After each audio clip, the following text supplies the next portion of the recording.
Hello, a very good afternoon and welcome to the News International edition on this 30th day of October 2023. We are coming to you live from our Vision Group headquarters here in Kampala, Uganda. I'm Emma Akwero. We start our news today from Russia, where thousands of protesters have stormed an airport in Dagestan in the region in Russia. The governor of Dagestan says the anti-Israeli riots were instigated by posts on the Telegram social media platform by Ultra Dagestan, which is run by traitors operating from Ukraine. Ultra Dagestan, a Telegram channel with around 60,000 followers, had shared a post calling for a mass gathering at the airport to prevent the arrival of undesirable passengers on the Red Wings flight. Russian police on Monday said they had arrested about 60 people suspected of storming an airport in the Muslim-majority Caucasus Republic of Dagestan, seeking to attack Jewish passengers coming from Israel. Dozens of protesters, many of them chanting Allah Akbar, God is greatest, broke through doors and barriers at Makachkala Airport on Sunday, with some charging onto the runway. 9 police officers were injured while trying to restore order, and 2 of them were admitted to hospital, the Interior Ministry said. The violence prompted Israel to call on Russia to protect its citizens, while the United States condemned the anti-Semitic protests. Sergei Melikov, Dagestan governor, visited the scene, subsequently addressing the media. It is no secret, and it is not the first time that we are confronted with the fact that the attempts to destabilize the situation in Dagestan and to create a background of protest in Dagestan, including the use of forbidden techniques connected with stirring up inter-ethnic discord, interconfessional problems, are being made by our enemies and adversaries of our country.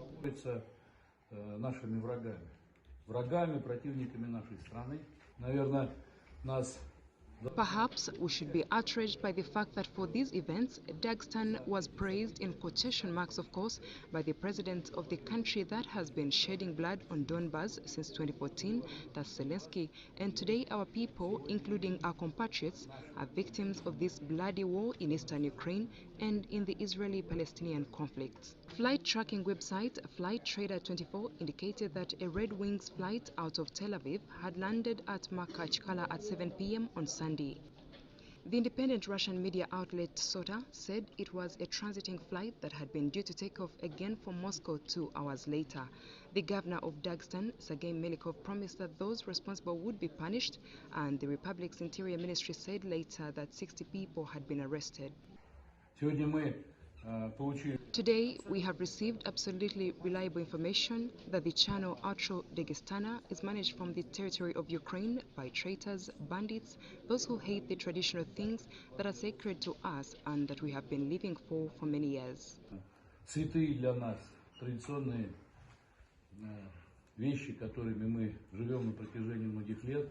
Russia's aviation agency initially said the airport would remain closed until November 6th, but then announced it would reopen on Tuesday.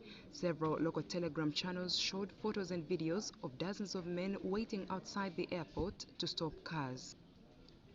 One protester appeared in the videos holding a sign that read, "Child killers have no place in Dagestan." Other videos showed a crowd inside an airport terminal trying to break down doors as staff members tried to deter them.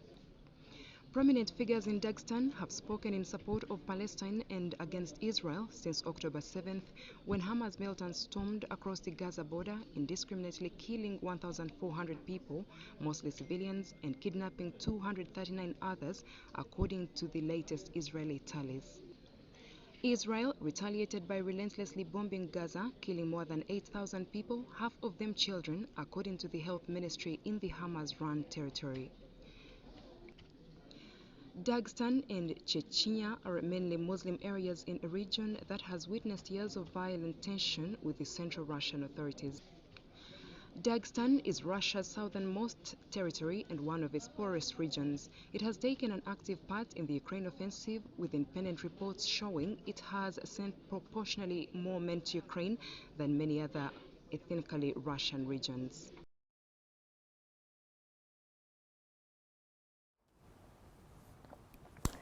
The war between Israel and Palestine is still ongoing, and we'll be sure to bring you any updates as they come in.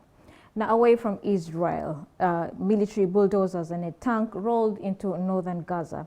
Israel is intensifying land and air campaign since Hamas's October 7th attacks, which has heightened fears for the 2.4 million civilians trapped inside besieged Gaza, where ground battles rage in the territory's north. Israeli tanks were seen on the outskirts of its largest city in the war against the Palestinian military group Hamas. Dozens of Israeli tanks rolled into the fringes of Gaza City, eyewitnesses said, after a night of heavy clashes in nearby areas where the army said it had killed dozens of terrorists, and Hamas also reported fierce fighting. Israeli land forces are supported by heavy fire from fighter jets, drones and artillery that the army said had struck more than 600 targets within 24 hours, up sharply from 450 a day earlier. Concern has surged about the widening humanitarian disaster, with fears centered on Gaza hospitals inside Israeli-mandated evacuation zones, where medics warn that many patients cannot be moved. The army said troops overnight killed dozens of terrorists who barricaded themselves in buildings and tunnels and attempted to attack, while an aircraft struck a building with over 20 Hamas terrorist operatives inside.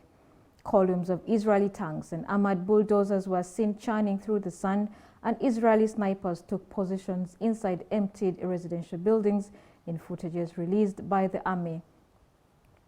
Israeli tanks were later spotted on the edges of Gaza City, usually the most densely populated urban area, but now emptied many residents following repeated Israeli evacuation orders. A witness told reporters that the Israeli tanks blocked the strip's major north-south road and had been firing at any vehicle that tries to go along it. It is now more than 3 weeks since Hamas gunmen launched a wave of bloody cross-border raids against homes, communities, farms and security posts in Israel that shocked and infuriated the nation. An estimated 1,400 people, mostly civilians, were killed and 239 people were taken hostage, according to the latest Israeli tallies.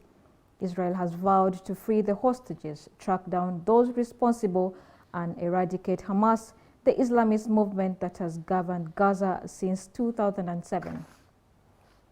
After weeks of voracious airstrike, Israeli Prime Minister Benjamin Netanyahu has declared a new stage in a long and difficult war. With the international community keenly watching, UN Chief Antonio Guterres has warned the situation was getting more desperate by the hour and warned against the collective punishment of Palestinians.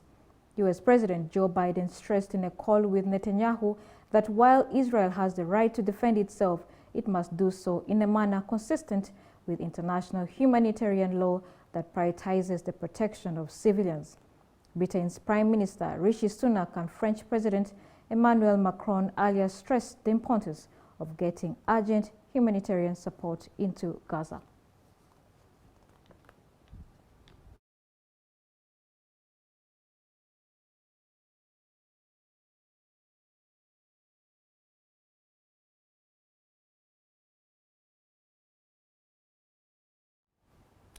Now in Kinshasa, French hard-left leader Jean-Luc Mélenchon paid tribute to slain Congolese independence hero Patrice Lumumba, saying circumstances have created a Lumumba imperative, equating circumstances to the massacre taking place as we speak in Gaza.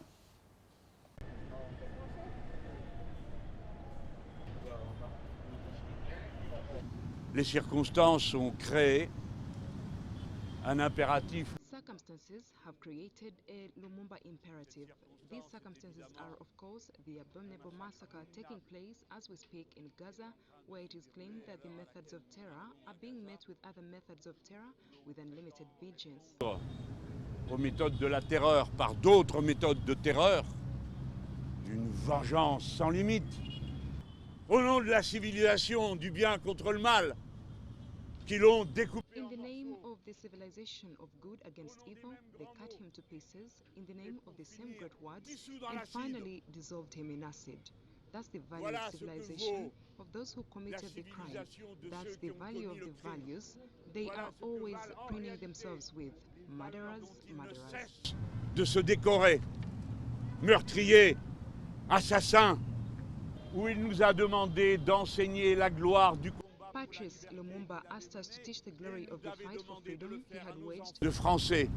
Patrice Nous autres Lumumba, ici, we cette here, this délégation delegation of d'Insoumis, French, this Patrice delegation Lumumba, of Insoumis, we nous want to voulons welcome you t'accueillir into dans the le pantheon panthéon of des men femmes and et des women hommes who are the qui heroes sont of les the héros human de la condition condition everywhere. humaine, qui peuvent distinguer les êtres humains.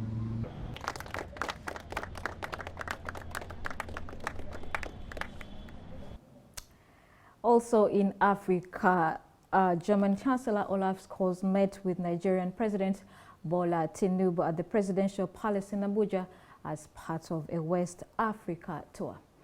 Now, away from that, Margarita Komona woke up eager to do something about her neighborhood devastated by Hurricane Otis. With official help slow in coming, she encouraged her neighbors to clean up their houses themselves and pick up the rubble left by the hurricane, which devastated Acapulco, a popular tourist resort on Mexico's Pacific coast. Please take a look at this. Survivors of the Category 5 storm that killed at least 27 people and devastated Mexico's resort city of Acapulco are getting desperate amid a slow government response, worrying that the focus will remain on repairing infrastructure for the city's economic engine of tourism instead of helping the neediest. However, Margarita Carmona, together with other residents, have taken personal initiatives to relieve the stress of the situation while waiting for aid. We all agreed we are going to unite as neighbors to pick up everything that is in the way so that we can get through and wait for help that may arrive. We haven't found everything we lost, like clothes. The little we did have, we lost it overnight, and now we just want the help of whoever can help us. We need to get out of this mess.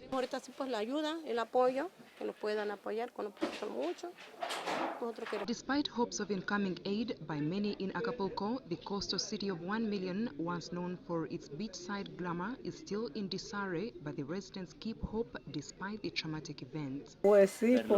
We are going to try to bring supplies in different ways because a lot of people have cut their feet because we are walking barefoot on whatever the wind blew all over the ground. We are barefoot and we have nothing. We do not want to see the wounds we have on our feet because we don't want it to stop us going out to get food for our children. The once busy tourist destination is plunged in darkness, and without the revenue, Omar Flores, another victim, is worried. There won't be any tourists for a while. We don't know how we are going to get by. All we can think about is where we will get the money from to rebuild what we used to have. Entire walls of beachside high-rises were ripped clean off. Hundreds of thousands of homes remained without electricity. People lacking even the most basic resources were emptying stores out of everything from food to toilet paper. President Andres Manuel Lopez Obrador went by road Wednesday after the hurricane hit the iconic city on Mexico's Pacific coast to inspect the area. The president said Hurricane Otis had toppled every power line pole in the zone where it hit on Wednesday, leaving much of the city without electricity. Otis turned from mild to monster in record time, and scientists were struggling to figure out and why they didn't see it coming.